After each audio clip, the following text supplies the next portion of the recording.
in virtual study classes for intermediate classes। SMB inter college के virtual study classes के उच्च माध्यमिक संवर्ग अर्थात इंटरमीडिएट संवर्ग में आप सभी का स्वागत है। मैं हूं आपका शिक्षक भूपेंद्र सिंह। तो कक्षा द्वादश अर्थात 12th के लिए 12वीं के लिए जीव विज्ञान विषय के अंतर्गत हम लोग अभी स्टडी कर रहे हैं यूनिट नंबर 6 और इसके अंतर्गत अभी हम लोग स्टडी कर रहे हैं चैप्टर नंबर 2 जो है पुष्पीय पादपों में जनन। आपकी सहूलियत के लिए इस चैप्टर को कई खंडों में तोड़ दिया गया है, जिसमें से अभी आपके सम्मुख प्रस्तुत है खंड 2 पुष्पीय पादपों में जनन का। तो मैं हूं आपका शिक्षक भूपेंद्र सिंह, बने रहिए हमारे साथ।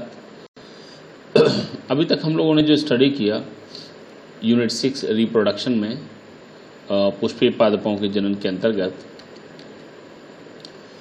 हम लोगों ने स्टडी किया कि प्लांट है flower is the main reproductive structure of the plant.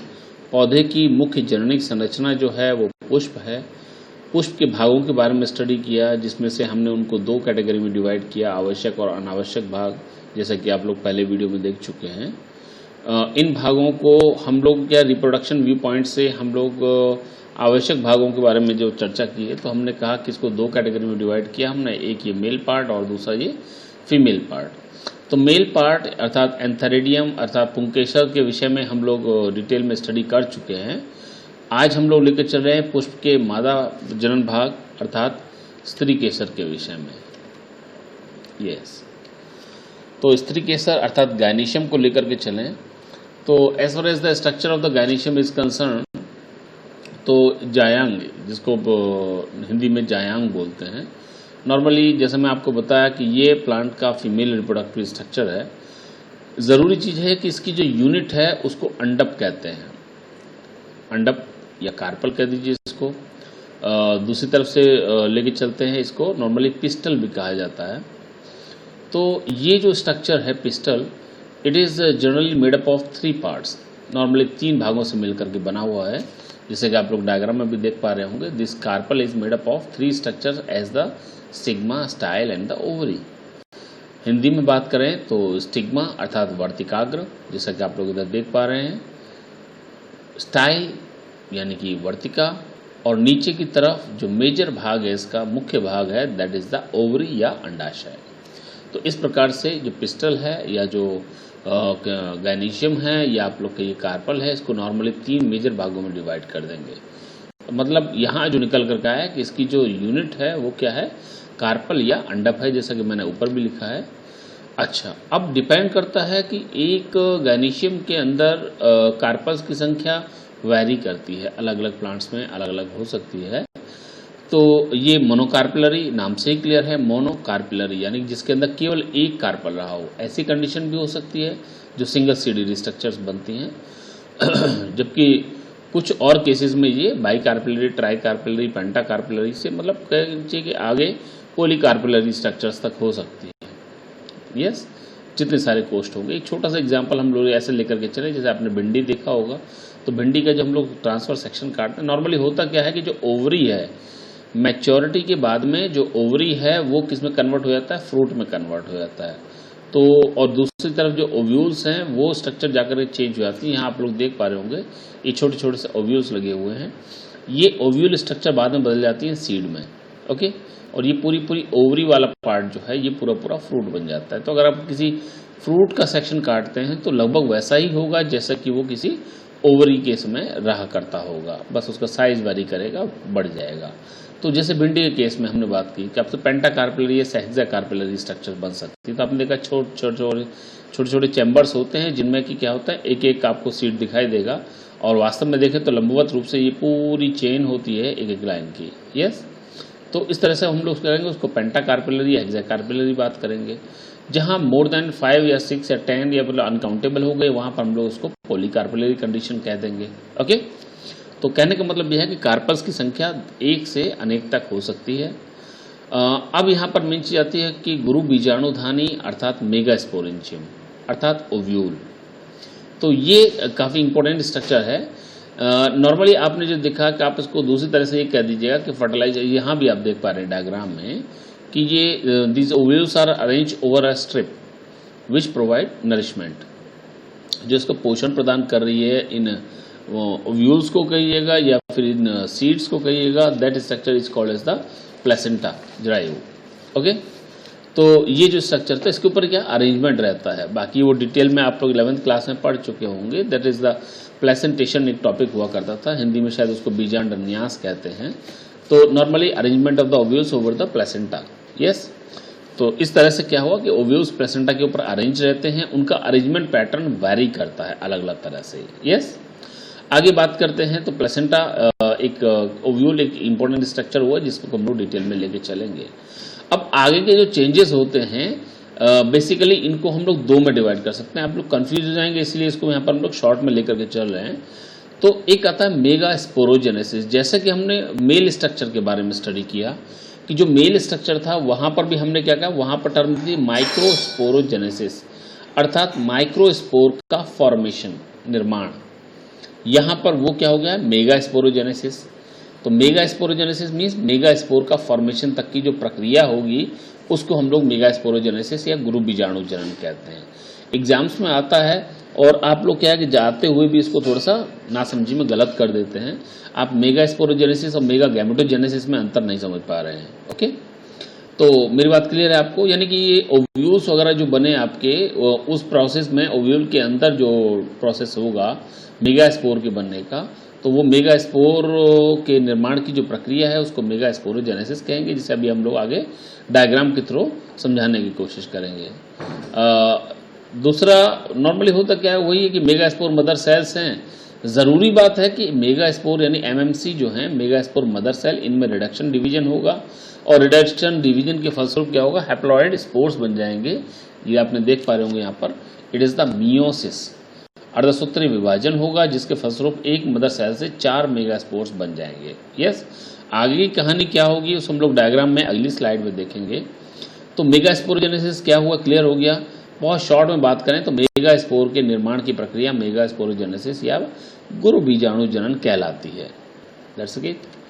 Okay, आगे लेके चलते हैं मेगा गैमेटोजेनेसिस। अब गैमेटोजेनेसिस मीन्स मेगा स्पोर के अंदर मेगा जो कहें फीमेल गैमेट जो बना, तो फीमेल गैमेट के फॉर्मेशन की जो प्रोसेस हुआ that is called as the गुरु युग्मक जनन या मेगा गैमेटोजेनेसिस। बात क्लियर है ना। जैसे वहां पर हमने क्या किया था कि पोलन ग्रेन्स बन गए थे, तो पोलन ग्रेन क्या थे, स्पोर थे। अब उस स्पोर के अंदर क्या चेंजेस आ रहे हैं, कैसे मेल गैमेट्स बनेंगे, वो प्रोसेस माइक्रोस्पोरोजेनेसिस कहलाई थी परागकण के अंतर्गत। यहाँ पर मेगा गैमेटोजेनेसिस के अंतर्गत क्या होगा, हम ये देखेंगे किस प्रकार से मेल जो फीमेल गैमेट है उसका फॉर्मेशन होता है। और आपको मालूम है कि कोई भी सेक्सुअल रिप्रोडक्शन के दौरान जो फीमेल गैमेट होता है उसको नॉर्मली एग कहते हैं। तो एग सेल कैसे बनेगी, हैप्लॉइड एग सेल, क्योंकि अब तक जो भी स्ट्रक्चर्स हैं सब डिप्लॉयड हैं, इस सब के बारे में स्टडी लेके चलना है। तो ये मेगा स्पोर जो बन गए, मेगा गैमेटोजेनेसिस यानी कि मेगा स्पोर से फीमेल गैमेट का फॉर्मेशन जो होना है that is called as the गुरु युग्मक जनन। यस, अच्छा, तो मैं बताया भी आपको कि बीजांड में गुरु बीजाणुधानी यानी फीमेल गैमेटोफाइट या एम्ब्रोसैक के निर्माण की प्रक्रिया, क्योंकि एम्ब्रोसैक के अंदर ही वो सारी स्ट्रक्चर्स सेटल डाउन होती है, वो सारी स्ट्रक्चर्स यानी फीमेल गैमेटोफाइट जैसी स्ट्रक्चर्स मिल करके ही इसका फॉर्मेशन करेंगे।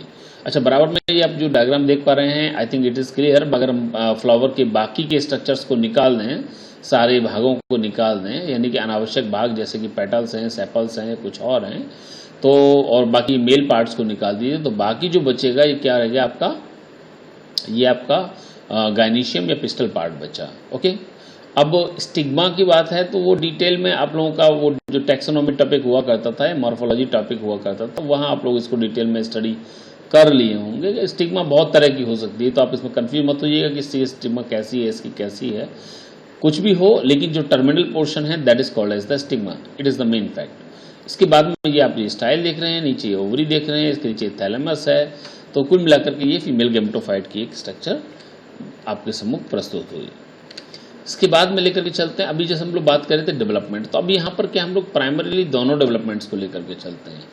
मेगा स्पोरोजेनेसिस बहुत इंपॉर्टेंट टॉपिक नहीं है, बस केवल इतना ही समझना है कि ये एक प्राइमरी आर्ची स्पोरियल सेल बनती है कोई दिक्कत नहीं। उसके बाद में स्पोरोजिनस सेल्स बनती हैं, या इसी को हम लोग क्या कह देते हैं, मेगा स्पोर मदर सेल कह देते हैं। बहुत इंपॉर्टेंट चीज़, जो स्पोरोजिनस सेल है that is called as the megaspore mother cell.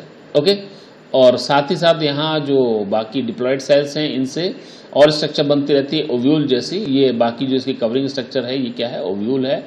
ये बीच वाला पोर्शन जो है इसका न्यूसेलस पार्ट कहलाता है, वो अलग से बताएंगे आपको। तो न्यूसेलस पार्ट में टर्मिनल सेल जो है वहाँ पर ये सब टर्मिनल सेल जो हुई वो क्या होगा, आपका आर्किस्पोरियस सेल बनेगी। आपको मोटी मोटी जो बातें याद रखनी है उसको समझ लीजिए कि जो न्यूसेलस पार्ट है, न्यूसेलस पार्ट में सब टर्मिनल सेल जो हुई या हाइपो जो एपिडर्मिस के नीचे की जो लेयर्स हुई, इसके अंतर्गत क्या होगा कि इस आर्चिस्पोरिस सेल्स में क्या होगा, ये डिवीजन होगा, माइटोसिस डिवीजन, समसूत्री विभाजन, जिसके फलस्वरूप दो सेल्स बन जाएंगी। बाहर वाली जो है पैराटस सेल कहलाएगी और अंदर वाली जो है वो स्पोरोजिनस सेल कहलाएगी। यस, स्पोरोजिनस सेल नाम से ही क्लियर है, स्पोरोजिनस सेल ही बाद में क्या कहलाती है, मेगा स्पोर मदर सेल कहलाती है। तो मेगा स्पोर मदर सेल जो है, अब यहाँ बहुत इंपॉर्टेंट बात है कि इस मेगा स्पोर मदर सेल के अंदर क्या होता है, रिडक्शन डिवीजन होते हैं। यस, अर्धसूत्री विभाजन होता है, जिसके फलस्वरूप क्या हुआ कि इस डिप्लॉयड, दोबारा सुनिए, यहाँ तक जितनी भी स्ट्रक्चर्स हैं ये सारी स्ट्रक्चर्स डिप्लॉयड हैं। Yes, whether that is the integument or complete ovule or the nucellus or whatever the structures these are। अब इसके बाद में ये जो स्पोरोजिनस सेल है ये भी यहाँ तक डिप्लॉयड है, जिसको हम लोग MMC या मेगा स्पोर मदर सेल भी कह देते हैं। अब इस मदर सेल में रिडक्शन डिवीजन होगा। रिडक्शन डिवीजन के फलस्वरूप क्या होगा, जैसे आप डायग्राम में देख रहे हैं कि यहाँ पर क्या हुआ, एक मदर सेल से ये 1 2 3 4, वो नॉर्मल सी बात है। माइटोसिस में क्या, मियोसिस में क्या होता है कि एक मदर सेल से 4 डॉटर सेल्स बनती हैं, जो क्रोमोसोमल व्यू पॉइंट से कैसे होती हैं, हैप्लॉइड होती हैं। तो यहाँ पर ये 4 हैप्लॉइड मेगा स्पोर्स का फॉर्मेशन हो जाता है। यस, हम ये बिल्कुल प्राइमरी तौर पर बता रहे हैं आपको, अदरवाइज इसके अलावा इसके दर्जनों प्रकार और हैं अलग अलग तरह से कैसे मेगा स्पोर्स बनते हैं। अब यहाँ ये 4 मेगा स्पोर्स जो बने, यहाँ तक का फॉर्मेशन क्या होगा, formation up to the these 4 megaspore is called as the, यानी आप ये बात करेंगे कि ऊपर वाली ये जो प्रक्रियाएं हैं these are called as the megasporogenesis. अब नीचे वाली स्टेजेस जो हैं these are the stages of megagametogenesis. होता क्या है कि ये 4 स्पोर्स बने। अब मैं फिर आपसे वही बात कहता हूं कि इसके कई तरीके हैं, आप जब कंपटीशन करेंगे तो आप दर्जनों प्रकार पढ़ेंगे for the development of the embryo sac. यहाँ पर हम एक टिपिकल लेकर के चल रहे हैं, that is called as the polygonum type of the embryo sac development. दोबारा याद रखिए, एग्जाम में कभी कभी आता है और आप कंफ्यूज हो जाते हैं कि ये पोलीगोनम क्या बला आ गई। तो जो टाइप स्टडी आपको करनी है वो polygonum type of the embryo sac development, यानी भ्रूण कोश का पोलीगोनम प्रकार का विकास जो है उसको, सॉरी भ्रूण कोश बोलते हैं हिंदी में इसको, एम्ब्रियो सैक। तो वो जो डेवलपमेंट, अब नॉर्मली क्या है इसको समझ लीजिए। जैसे आप देख रहे हैं कि ये इसका नॉर्मली कैलाजल पार्ट कहलाता है, वो ये माइक्रोपाइल पार्ट कहलाता है, इधर वाला जो पार्ट है ये कैलाजा पार्ट कहलाता है। तो नॉर्मली होता ये है कि आप जैसे यहाँ देख पा रहे हैं कि ये जो 4 माइक्रोपाइलर एंड के जो थे वो 3 डिसअपियर हो गए मेगास्पोर, दिखाई दे रहा ना, डीजेनरेटिंग मेगास्पोर्स। केवल एक सर्वाइव करता है। यस, और एक सर्वाइव करता है तो उसके बाद क्या होगा कि ये आगे के जितने भी डेवलपमेंट है सब एक मेगास्पोर की वजह से होंगे। अब क्योंकि पूरा डेवलपमेंट एक मेगास्पोर से हो रहा है इसलिए इसको मोनोस्पोरिक, हिंदी के चक्कर मत पढ़िए, monosporic development of the embryo sac कहलाता है। Is that clear? दूसरी इंपॉर्टेंट बात, यहाँ पर ये मेगास्पोर या ये सारे मेगास्पोर कैसे थे, हैप्लॉइड थे। तो आगे का जितना भी डेवलपमेंट होगा ये हैप्लॉइड ही होगा, हैप्लॉइड से छोटा तो कुछ हो ही नहीं सकता। यानी आगे जितनी भी स्ट्रक्चर्स बनेंगी इस पूरे एम्ब्रियो सैक के अंदर प्रत्येक स्ट्रक्चर, दोबारा सुन लें, एम्ब्रियो सैक की प्रत्येक संरचना कैसी होगी, हैप्लॉइड होगी, अर्धसूत्री, वो असूत्री प्रकार की होगी, हिंदी में जो अगुणित बोलते हैं। यस, चलिए आगे क्या होता है। ये एक मेगास्पोर जो बना, यहाँ मैं आपको एक क्वेश्चन बताऊंगा, बड़ा इंटरेस्टिंग क्वेश्चन जो आप हमेशा गलत कर देते हैं। तो यहाँ ये एक जो मेगास्पोर है इसमें नॉर्मली जो है डिवीजन्स होंगे, न्यूक्लियर डिवीजन्स माइटोसिस प्रकार के होंगे, समसूत्री प्रकार के। तो 1 से 2 न्यूक्लियस बने, 2 न्यूक्लियस से फिर बाद में आप देख रहे हैं 4 न्यूक्लियस बनते हैं, 4 से फिर 8 न्यूक्लियस बन जाते हैं। अब 4 न्यूक्लियस ऊपर साइड में यानी कैलाजल साइड में और 4 न्यूक्लियर जो बनते हैं वो माइक्रोपाइलर साइड में बनते हैं। यस, अब इस तरह से 4 न्यूक्लियस ऊपर हो गए और 4 नीचे हो गए। इनमें से क्या होता है, एक एक न्यूक्लियस सेंटर की तरफ आ जाता है। एक आपका माइक्रोपाइलर एंड से आ जाएगा और एक जो है कैलाजल एंड से आ जाएगा। यस, और यहाँ आकर के दोनों के दोनों न्यूक्लियस थोड़ा सा पास पास आ जाते हैं। Yes, thereafter what happens, 3 nucleus यहाँ बचे माइक्रोपाइलर एंड पर, 3 न्यूक्लियस बचे कैलाजल एंड पर और 2 न्यूक्लियस बीच में आ गए। अब इन न्यूक्लियस के ऊपर क्या है, सेल वॉल फॉर्मेशन हो जाता है, जैसे कि आपने डिवीजन में पढ़ा भी होगा। तो डिवीजन के बाद में क्या होता है, न्यूक्लियर डिवीजन के बाद में जो साइटोकाइनेसिस होता है उस प्रक्रिया में इसके ऊपर सेल वॉल का फॉर्मेशन हो जाता है और ये कंप्लीट अलग अलग सेल बन जाती हैं। यस, तो यहाँ हम जो बात कर रहे थे कि पोलीगोनम टाइप ऑफ एम्ब्रियो सैक कैसा होता है, आप बात करेंगे कि इसके अंदर 1 2 3 4 5 6 और बीच में यहाँ बात करें तो ये 7, तो 7 सेल और 8 न्यूक्लियस। कोशिकाओं की संख्या यहाँ पर क्या दिखाई दे रही है, 7 दिखाई दे रही है, 3 और 3 6 और 1 7। जबकि केंद्रकों की संख्या कितनी है, 3 इधर 6, और यहाँ पर इसके अंदर वास्तव में दिखाई दे रहा है ये 2 न्यूक्लियस हैं जो पास पास हैं। ओके, सिंगैमी नहीं होती है। तो इस तरह से क्या हुआ, कहने का मतलब कि 7 celled and 8 nucleated structure generally develop in case of the angiospermic plants. Okay, चलिए, तो अब इसको जो मेजर पॉइंट्स आते हैं इनको हम लोग यहाँ पर लेके चलते हैं regarding the development of the megasporangium. तो अभी यहाँ पर क्या है कि जो डेवलपमेंट हुआ उसको फिर फर्दर दोबारा समझेंगे हम। तो यहाँ पर मेगास्पोरेंजियम जो स्ट्रक्चर है that is called as the ovule. तो ओव्यूल क्योंकि सारा का सारा स्पोर्स का फॉर्मेशन इसके अंदर ही हो रहा था, दोबारा बता रहे हैं। मैंने आपको बताया कि यहाँ पर इसके सब क्यूटेनियस जो सेल्स हुई, इन सेल्स में क्या है डेवलपमेंट होना शुरू होता है। मदर सेल बन जाती है एमएमसी, मेगास्पोर मदर सेल, जिसमें रिडक्शन डिवीजन होता है, जिससे 4 स्पोर बने थे। 4 स्पोर बनने से, मैं इसको फिर रिवाइज करूंगा, 4 स्पोर बने थे, 4 में से 3 जो थे ये डिजेनरेट हो गए और एक बचा, और एक जो बचा हुआ था मेगास्पोर वो आगे जाकर के पूरा पूरा एम्ब्रियो सैक बना लेगा। ये बीच वाली स्ट्रक्चर जो है that is called as the embryo sac, इसीलिए इसको monosporic development of the embryo sac कहते हैं। यस, अच्छा, अब आते हैं बहुत इंपॉर्टेंट, ये आपके डायग्राम एग्जाम से पूछा जाता है, हालांकि अब ये 10th लेवल तक पहुंच गया है खिसक करके। यहाँ लेके चलें तो ये जो एक ओव्यूल की स्ट्रक्चर है, आप कुछ इसकी सिमिलरिटी सीड से देख पा रहे होंगे। यस, तो दिमाग में सीड को रखिएगा क्योंकि ओव्यूल बहुत छोटी स्ट्रक्चर होती है, कंपैरेटिवली सीड काफ़ी बड़ी स्ट्रक्चर बन जाती है। तो जैसे एक चने का सीड लगा हुआ है फल के अंदर, या मटर का दाना लगा हुआ है, अब बिल्कुल उसको लेके चलें तो ये जो है this base is called as the funicle. Labelling diagram बहुत इंपॉर्टेंट है, मैं इसीलिए आपको यहाँ पर 2 डायग्राम्स दूंगा, आप दोनों में से कोई भी एक डायग्राम एग्जाम के लिए जरूर तैयार कर लें। ओके, चलिए, तो यहाँ आपने बताया कि the base of the ovule is called as the, जो इसका जो डंठल है इसको हम लोग क्या कहते हैं, फ्यूनिकुलम बोलते हैं।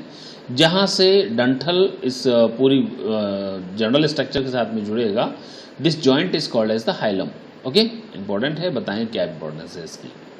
आप बात कर रहे हैं कि इसके अंदर जो डंठल है इसके अंदर क्या है, ये पूरी रेफी दिखाई दे रही है। रेफी के अंदर क्या है, ये वेस्कुलर सप्लाई है जो इसको न्यूट्रिएंट प्रोवाइड करेगा। कहाँ से, क्योंकि ये आगे जाकर के प्लेसेंटा से जुड़ा हुआ है और प्लेसेंटा जाइलम फ्लोएम वाले जो टिश्यूज हैं उनसे होते हुए क्या होगा, यहाँ पर वेस्कुलर सप्लाई देगा, इसको नरिशमेंट प्रोवाइड करेगा, क्योंकि जो मेन खाना वगैरह जो इकट्ठा होना है वो सब इसी के अंदर ही होना है, क्योंकि मेजर स्ट्रक्चर जो है एम्ब्रियो वो यहीं पर डेवलप होनी है। Is that clear. दूसरी तरफ बात की हमने कि तीसरी स्ट्रक्चर रेफी बनी, रेफी मतलब ये जो जॉइंट बना। इसके बाद में अब जरूरी बात आती है कि ऊपर वाला जो हिस्सा है that is called as the chalaza, और ये नीचे वाला हिस्सा जो है ये माइक्रोपाइल कहलाती है। बीजांड मुख नाम से पता लग रहा है, मुंह है इसका, हिंदी में इसको बीजांड मुख कहते हैं, इसको कैलाजा ही कहते हैं या प्रतिमुख बोल देते हैं। अच्छा, अब आप बात करेंगे इसके ऊपर 2 लेयर्स बनी हुई हैं, एक लेयर ये है और एक लेयर ये है। So these layers are called as integuments, आवरण, अंतः चोल वगैरह हिंदी में कुछ कहते हैं। तो ये जो आवरण हैं, इंटेग्यूमेंट्स हैं, 2 होते हैं, ये आउटर वाला है और ये इनर इंटेग्यूमेंट है। Is that clear. कवरिंग है, केवल उसका प्रोटेक्टिव कवरिंग है और कोई वो नहीं है। बाद में जाकर के इससे सीड का कोट बन जाएगा, वो मैं आपको अलग से बताऊंगा, बीच के ऊपर जो छिलका होता है। अच्छा, अब ये बीच वाली जो सेंट्रल स्ट्रक्चर है, this structure is called as the nucellus. दोबारा समझ लीजिए, nucellus, not the nucleus. Okay, तो ये क्या है, न्यूसेलस स्ट्रक्चर है। इस न्यूसेलस स्ट्रक्चर के अंदर ही अब सारा डेवलपमेंट होता है। तो मेरा कहने का मतलब ये हुआ कि ये बीच वाली स्ट्रक्चर को छोड़ करके इसके अंदर बाकी जितनी भी संरचनाएं हैं वो आपसे सवाल पूछता है कि साहब वो न्यूसेलस की सेल जो है उसमें कितने गुणसूत्र होंगे। अगर जड़ की जो सेल है उसके अंदर मान लीजिए 24 गुणसूत्र हैं, तो सीधी सी बात है जितने जड़ में है उतने ही न्यूक्लियस में न्यूसेलस में होंगे। इंटेग्यूमेंट की कोशिकाओं में कितने होंगे उतने ही इसमें होंगे। वो कहता है कि कैलाजा की कोशिकाओं में कितने होंगे इतने ही होंगे। वो कहता है एम्ब्रोसैक की कोशिकाओं में कितने होंगे। यस, यहाँ पर थोड़ा सा अंतर आ जाता है क्योंकि ये सारी स्ट्रक्चर्स जो होंगी ये हैप्लॉइड स्ट्रक्चर्स होंगी, तो नंबर ऑफ क्रोमोसोम्स भी क्या होगा, जस्ट हाफ होगा। रिमेंबर, अगर वहां बात की आपने कि इसकी सेल्स में 24 हैं तो यहाँ पर डेफिनेटली 12 ही होंगे। Is that clear? चलिए, तो ये कुल मिलाकर के स्ट्रक्चर हुआ किसकी, ओव्यूल की। अब इसके एक और डायग्राम जो आपको बुक्स में मिल सकता है, तो don't be get confuse, same चीज है, यही डायग्राम इन्होंने उल्टा घुमा करके बना दिया है। तो वही लेवलिंग्स हैं, आप देख रहे हैं ये हाइलम है, मैंने आपको बताया था हाइलम है, इसमें वेस्कुलर सप्लाई नहीं दी है, कोई फर्क नहीं पड़ता, तो कोई बात नहीं। बाकी यहाँ बात की फ्यूनिकल है, तो ये फ्यूनिकल था, ये जॉइंट जो है हाइलम कहलाया था, कोई दिक्कत नहीं। ये पार्ट जो था यहाँ पर इसका रैफी पार्ट कहलाया था, कोई दिक्कत नहीं।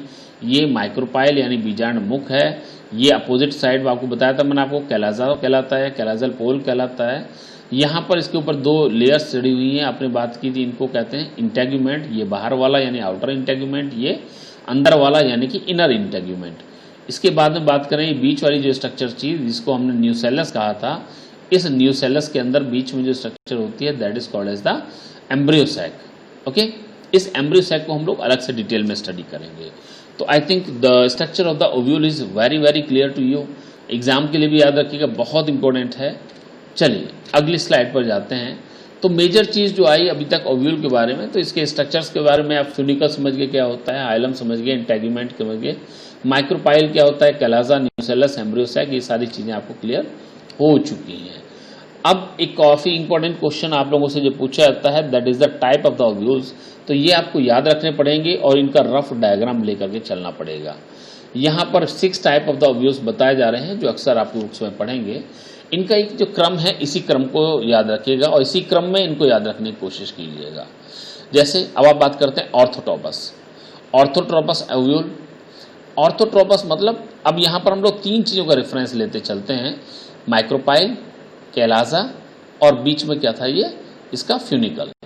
यस, अगर माइक्रोपाइल, कैलाजा और फ्यूनिकल तीनों के तीनों सीधी रेखा में हैं तो उस तरह का ओव्यूल जो है दिखाई दे रहा है। अगर मैं यहाँ से सीधी लाइन खींच देता हूँ that is called as the orthotropous type.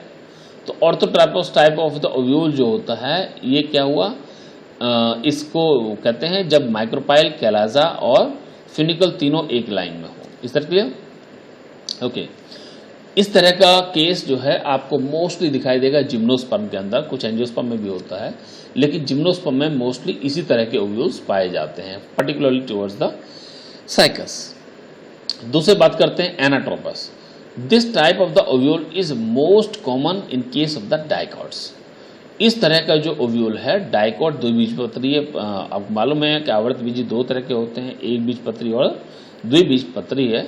तो द्विबीजपत्रीय में anatropous type of the ovule is very common. यहाँ क्या है कि माइक्रोपाइल आप देख रहे हैं, कैलाजा, तो यानी माइक्रोपाइल और कैलाजा तो सीधी रेखा में हैं, लेकिन फ्यूनिकुलम इसके पैरेलल है, यानी एक लाइन में यहाँ खींच देता हूँ तो दूसरी लाइन आप यहाँ पर देख पाएंगे। यस, तो ये वाली लाइन क्या हुई, इसके पैरेलल आ रही है फ्यूनिकल की, जबकि माइक्रोपाइल और कैलाजा एक लाइन में है। ओके, तो orthotropous, anatropous.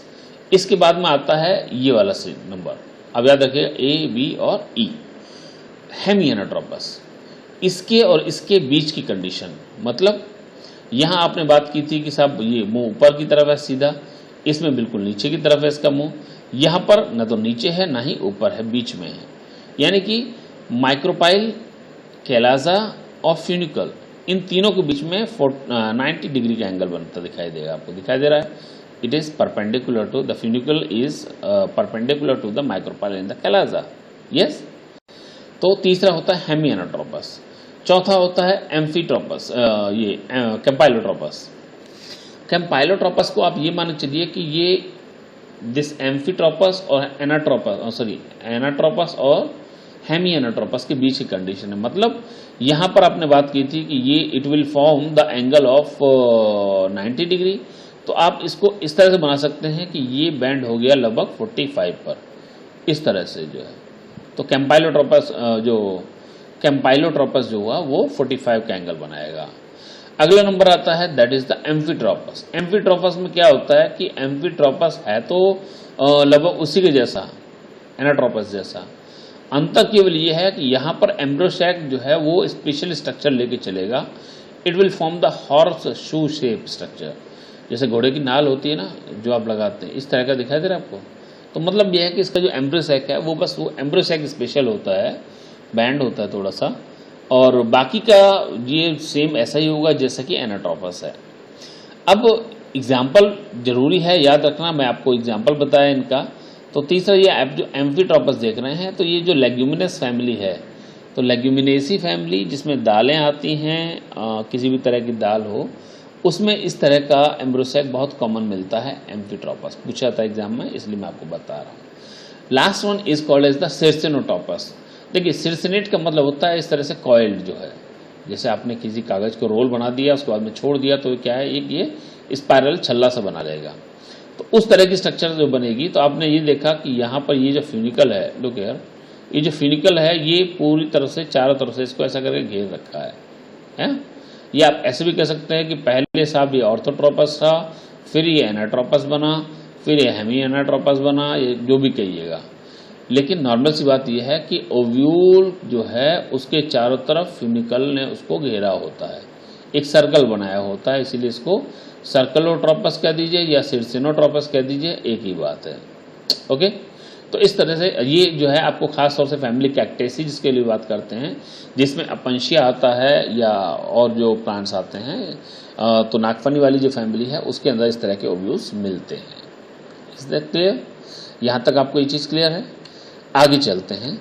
So next one is the female gametophyte, जिसको हमने बात की थी एम्ब्रियोसैक। अब वापस लौट करके आते हैं एम्ब्रियोसैक का फॉर्मेशन कैसे हुआ था, इसके लिए हम वापस चलते हैं स्लाइड पर। Yes, so formation of the embryo sac एक बार फिर दोबारा दूसरी बार बता रहा हूँ आपको, फिर एक बार और बताऊंगा। यहाँ मैंने आपको बताया था कि यहाँ पर 4 मेगास्पोर बने थे। 4 मेगास्पोर में से जो 3 मेगास्पोर्स थे टुवर्ड्स द माइक्रोपाइलर एंड वो डिसअपियर हो गए, बाकी एक बचा कैलाजल एंड का। ये मेगास्पोर साइज में बड़ा हुआ, न्यूक्लियस डिवाइड हुआ, 1 से 2 न्यूक्लियस बन गए, 2 से 4 बन गए और ये किनारों की तरफ चले गए। 4 से फिर क्या हुआ, 8 न्यूक्लियस बन गए। तो 4 एक साइड पर माइक्रोपाइलर साइड पर और 4 कैलाजल साइड पर रहे। Is that clear? तो अब इनमें से क्या हुआ, चारों में से एक एक दोनों तरफ से खिसक करके सेंटर में आ गया। ओके, तो 3 साइड में रह गए, 3 कैलाजल साइड में रह गए, 3 माइक्रोपाइलर पर आए और 2 जो हैं वो सेंटर की तरफ आ गए। अब क्या हुआ, इनके ऊपर nuclear wall, cell wall develop हो गई। तो यहाँ जो न्यूक्लियसेस थे उनसे क्या बन गई, सेल्स बन गई। तो बहुत इंपॉर्टेंट आता है कि यहाँ आप जैसा देख पा रहे हैं, it having the 7 cell and the 8 nucleuses. Okay, and this kind of the development is called as the polygonum type of the cellular development. अब वापस लौट करके आते हैं, तो polygonum type of the development जो हुआ ये भी आप हो चुका है। यस, तो अभी मैं आपसे बात की थी स्ट्रक्चर के बारे में। तो जैसा आप देख पा रहे हैं डीप स्ट्रक्चर, इसको यहाँ समझना जरूरी है कि वहाँ, अच्छा ये क्या है, जब आप ओव्यूल बनाएंगे तो ये ओव्यूल के अंदर की ही स्ट्रक्चर है, ये आपको इतना क्लियर हो चुका है। This one is the micropylar end, that is the chalazal end. अब जो हमने बात की थी आपसे कि जो 7 सेल्ड स्टेज है और 8 न्यूक्लियस स्टेज है, यहाँ it is very much clear to you. आप देख रहे हैं 3 सेल्स यहाँ पर हैं, 3 यहाँ पर हैं और 2 बीच में हैं। जो कैलाजल एंड की 3 सेल्स रह गई थी, इन्होंने प्रतिमुख कोशिकाएं या एंटीपोडल्स का निर्माण किया। दूसरी तरफ जो बात करें हम लोग, 3 सेल्स जो माइक्रोपाइलर एंड की तरफ थी, इन सेल्स ने 2 सेल्स ने साइनर्जिड्स बनाया और इनके बीच की जो सेल थी उसने एग सेल डेवलप कर दिया। यस, सबसे मेजर स्ट्रक्चर जो है वो क्या है, फीमेल स्ट्रक्चर, फीमेल गैमेट जो है मेनली वो एग है, बाकी की सारी सपोर्टिंग स्ट्रक्चर्स हैं। अब एक और चीज़ आती है, क्योंकि अभी यहाँ पर सीबीएसई में आपको 1-1 नंबर के शॉर्ट क्वेश्चन ज़्यादा आने लगे हैं, तो ये जो आप देख पा रहे होंगे, ये कुल मिलाकर के इस स्ट्रक्चर को फिलीफॉर्म स्ट्रक्चर कह देते हैं। फिलीफॉर्म स्ट्रक्चर इसलिए क्योंकि यहाँ पर आप जैसे देख रहे हैं छोटी छोटी सी हेयर लाइक स्ट्रक्चर्स बन जाती हैं। जो बाद में ये सेम, मतलब अब इसको आप लगा के चलिएगा जैसे ह्यूमन ओविडक्ट के बारे में बात करते हैं, तो मानव की जो ओविडक्ट है उसमें भी क्या होता है, छोटे छोटे फिलियर स्ट्रक्चर्स होती हैं जो स्पम्स को आगे की तरफ पुश करने में थोड़ा थोड़ा सा हेल्प करती हैं, गाइड करती हैं उसको। ऐसे यहाँ पर रहा होगा कि जो मेल गैमेट आएगा उसको आगे की तरफ गाइड करेंगी ये। खैर वो बाद की चीज़ें हैं, तो आप दोबारा समझ लीजिएगा। जो कैलाजल एंड पर 3 सेल्स थी, इन्होंने एंटीपोडल्स या प्रतिमुख कोशिकाएं बना ली। जो माइक्रोपाइलर एंड पर थी, इन्होंने कुल मिलाकर के फिलिफॉर्म स्ट्रक्चर बनाया, जिस फिलिफॉर्म स्ट्रक्चर या अपरेटस के अंदर क्या था आपने बताया, 2 साइनर्जिड्स थी और बीच में एक एग सेल हुआ करती थी। Is that clear? बीच में जो दोनों तरफ से एक एक सेल आ गई थी, इन्होंने मिलकर के पोलर न्यूक्लियाई बनाए। तो पोलर न्यूक्लियाई या ध्रुवीय केंद्रक जो बीच में आ गए थे, जरूरी बात बस यही थी कि दोनों केंद्रक जो होते हैं, ये डायग्राम में भी थोड़ी सी कमी है, तो ये होते तो एक सेल के द्वारा कवर्ड हैं, बस ये दोनों न्यूक्लियस आपस में जुड़े नहीं होते हैं। इसीलिए हम लोग कहते हैं कि it is the 7 cell and the 8 nucleus condition. अभी यहाँ जो आप लिटरेचर देख पा रहे हैं, इसको हम दोबारा से लेके चलें तो ये फीमेल गैमेटोफाइट, इसको हमने पूरे को नाम दिया फीमेल गैमेटोफाइट, क्योंकि फीमेल ये स्ट्रक्चर है फीमेल, और दूसरी बात की गैमेटोफाइट ऐसी स्ट्रक्चर, ऐसा प्लांट का पार्ट जो फीमेल स्ट्रक्चर को कवर करके रखे, that is called as the gametophyte. Yes, gametophyte term जो है आप जितनी इंपॉर्टेंट समझते थे नीचे लोअर प्लांट्स में, आपने देखा कि इसकी इंपॉर्टेंस और इसका कहना चाहिए कि जो ड्यूरेशन है वो लगातार सिकुड़ता जा रहा है, और यहाँ पर एक बहुत छोटी सी स्ट्रक्चर में सीमित होकर के रह गया। तो फीमेल गैमेटोफाइट क्या हुआ, याद रखिएगा, जिसको आप एम्ब्रियोसैक या भ्रूण कोश बोलते हैं। ये हिंदी में जरा ध्यान से पढ़िएगा, इसको आप कंफ्यूज हो जाते हैं। एक और स्ट्रक्चर है जिसका सेम यही नाम है, बस यहाँ पर का की जगह पा बन गया है, भ्रूण कोश का भ्रूण पोष बन गया है। यस, चलिए, तो female gametophyte is the embryo sac. Okay, अभी यहाँ पर हमने जो बात की कि ये सब स्ट्रक्चर्स होते हैं, छोड़िएगा। हाँ, ये मतलब की बात पे आते हैं। आपने बताया कि this kind of the development is called monosporic development. तो what the monosporic development is, जहां पर 4 मेगा स्पोर में से मैं आपको बताया था कि 4 में से 3 जो थे वो डिसअपियर हो गए थे, एक बचा था, उसी से सारा काम होता है। और मैंने आपको ये भी बताया था कि ऐसा दर्जनों प्रकार के एग्जाम्पल्स और भी हैं, जिनमें कुछ में 2 से होगा तो वो बाइस्पोरिक हो, मोनोस्पोरिक के भी सैकड़ों दर्जनों प्रकार होते हैं। ऐसे बाइस्पोरिक के भी कई प्रकार होते हैं। यस, ऐसे टेट्रास्पोरिक भी होता है। आपके कोर्स में जो है वो मोनोस्पोरिक है, तो आप समझ चुके होंगे मोनोस्पोरिक क्या रहा। दूसरी बात आती है polygonum type of the embryo sac development. ये आपको मैं बता ही चुका हूं कि जो भी टाइप स्टडी आप पढ़ेंगे, यहाँ आप कंफ्यूज बिल्कुल मत होइए। कभी कभी क्या है, सवाल इन्हीं के ऊपर बन करके आ जाता है। आपको फुल क्वेश्चन में पूछा उसने कि monosporic development of the embryo sac, भ्रूण कोश का मोनोस्पोरिक विकास स्पष्ट कीजिए। तो जो आप पढ़ रहे हैं बिल्कुल आपने वही करना है, कोई नई चीज नहीं है एकदम भी। वो केवल भ्रूण कोश का विकास कहता है, तब भी आपको उतना ही लिखना है, यही सब लिखना है। अगर monosporic development of the embryo sac बात करता है, तब भी ये लिखना है। और सबसे मजे जब आते हैं, जब आपको आते हुए भी आप कहते हैं पता नहीं ये क्या पूछ रहा है पॉलीगोनम टाइप, तो ये जो पर्टिकुलर टाइप डेवलपमेंट है जिसमें आपने बात की कि 7 सेल एंड 8 न्यूक्लियस कंडीशन बन जाएगी, तो ये सारा डेवलपमेंट का प्रोसेस आप यहाँ पर रिपीट कर दें, that is called as the polygonum type of the embryo sac development. Is that clear ना? तो सबसे दुख की बात जब होती है जब हमें आते हुए क्वेश्चन गलत हो जाता है, ठीक है ना, क्योंकि हम वास्तव में क्वेश्चन की लैंग्वेज नहीं समझ पाते कि ये वही चीज पूछ रहा है, थोड़े शब्द घुमा दिए हैं। ओके, छोड़िएगा। बाकी आपको मैंने बताया कि किस तरह से 2 से 4, 4 से 8 सेल स्टेज बनी, कैसे पोलर न्यूक्लियाई बने, और कैसे सेंटर में लार्ज सेंट्रल सेल बन गई। ओके, जिसको ध्रुवीय केंद्र का आप लोगों ने नाम दिया होगा। फिर एक apparatus बना जिसके अंदर क्या बताया आपको, 2 सिनर्जिड्स थे और एक एग सेल थी। फिर कुल मिलाकर के स्ट्रक्चर फिलीफॉर्म स्ट्रक्चर बन पाया। अब यहाँ आता है the 3 cell are at the chalazal end 3, ये सब बातें छोड़िएगा। अब मैं बात की कि angiosperm female gametophyte is 7 celled and 8 nucleated structure. Okay, आगे की बात भूल जाइए, आप ये जो कलरफुल रखा हुआ है इस पर ध्यान दीजिए। तो ये जो है मैच्योरिटी पर इस स्टेज में रह जाता है। ओके, तो जो जरूरी बात थी वो क्या बताया कि यहाँ पर कंफ्यूजिंग क्वेश्चन बहुत ज़्यादा बनते हैं। दूसरी बात जो आती है वो इसके स्ट्रक्चर से आती है कि आप ये याद रखिए, ये डायग्राम दो तरीके से इंपॉर्टेंट है। एक बार तो इसका डेवलपमेंट पूछा जाता है, इसका डायग्राम पूछा जाता है। तीसरा इसलिए इंपॉर्टेंट है क्योंकि इसके ऊपर क्रॉस क्वेश्चन बहुत ज़्यादा बनते हैं। जैसे मैं आपको एग्जांपल बता चुका हूँ कि जड़ की कोशिकाओं में मान लीजिए इतने गुणसूत्र हैं, तो बताइए कि एक सेल में कितने होंगे। आप सोच लीजिएगा भाई कितने होंगे। ऑब्वियसली हैप्लॉइड स्ट्रक्चर है। तो अब बस मोटी बात आप ये याद रखिएगा कि अगर उसने कुछ भी नाम पूछा जो एम्ब्रियो सेक्स से संबंधित है, तो आप बेधड़क बता देंगे कि इसके अंदर गुणसूत्रों की संख्या कितनी होगी, आधी होगी, जितने की जड़, तना, पत्ती वगैरह, फूल, फल जो रहा हो, कैलाजा, माइक्रोपाइल, इंटेग्यूमेंट, फनिकल, रेफी, जो भी स्ट्रक्चर्स रही हों, उन सब में डिप्लॉयड स्ट्रक्चर्स होंगी। एम्ब्रियो सेक्स से जुड़ी अगर कोई भी, अभी आपको जो लेवलिंग देख पा रहे हैं 1 2 3 4 5 6 7 8, तो ये 7-8 लेवलिंग के अलावा कोई भी नाम आ जाता है तो वो डिप्लॉयड होगा। बाकी ये सारी स्ट्रक्चर्स कैसे होंगी, हैप्लॉयड होंगी। अक्सर ये सवाल पूछा जाता है, बड़ा आसान सवाल, और आप ये गलत कर जाते हैं। तो अभी तक हम लोग जो स्टडी किया, व्हाट वी लर्न, अभी इस छोटे से पार्ट 2 में जो हम चैप्टर नंबर 2 का खंड ख पढ़ रहे थे, इस स्ट्रक्चर में हम लोग अब तक क्या स्टडी किए, आइए देखते हैं।